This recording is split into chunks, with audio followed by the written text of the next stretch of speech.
Hi, I'm the ghost driver.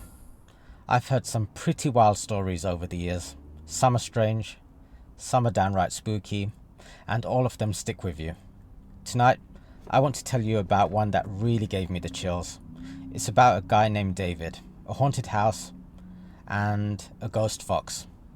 Yeah, you heard right. So hop in, get comfortable, and let's dive into this creepy tale. The Ghostly Fox and the Flying Mouthwash. It was during one of my late-night shifts as a London cab driver that I picked up David, a man in his late 40s, with a warm smile and a twinkle in his eye that suggested he had stories to tell. As we wove through the quiet streets, the conversation turned to the supernatural. That's when David leaned forward from the back seat, his tone shifting from casual to serious, and shared an unforgettable tale from his teenage years. David was 16 when his parents decided to move to a new house in a quiet suburban neighborhood.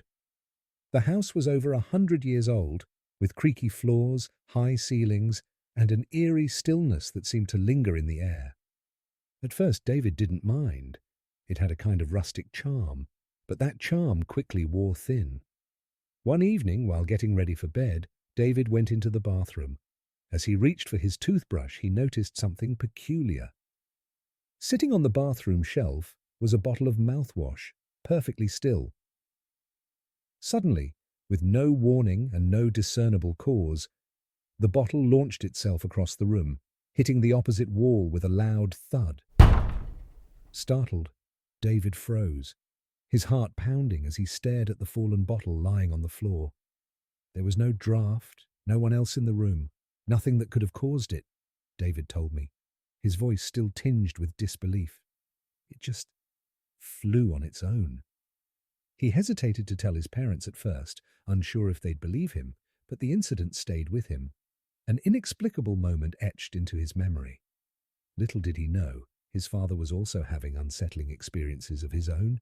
David's dad was a practical man, not one to believe in the paranormal. But late at night, in the quiet of their new home, he began seeing something that defied explanation.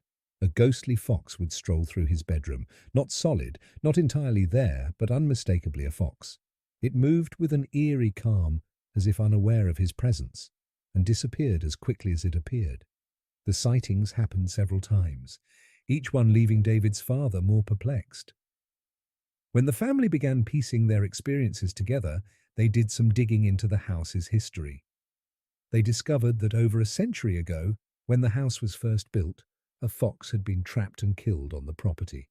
Whether out of fear, bad luck, or some sense of territorial protection, the spirit of the fox seemed to linger, haunting the home and its inhabitants.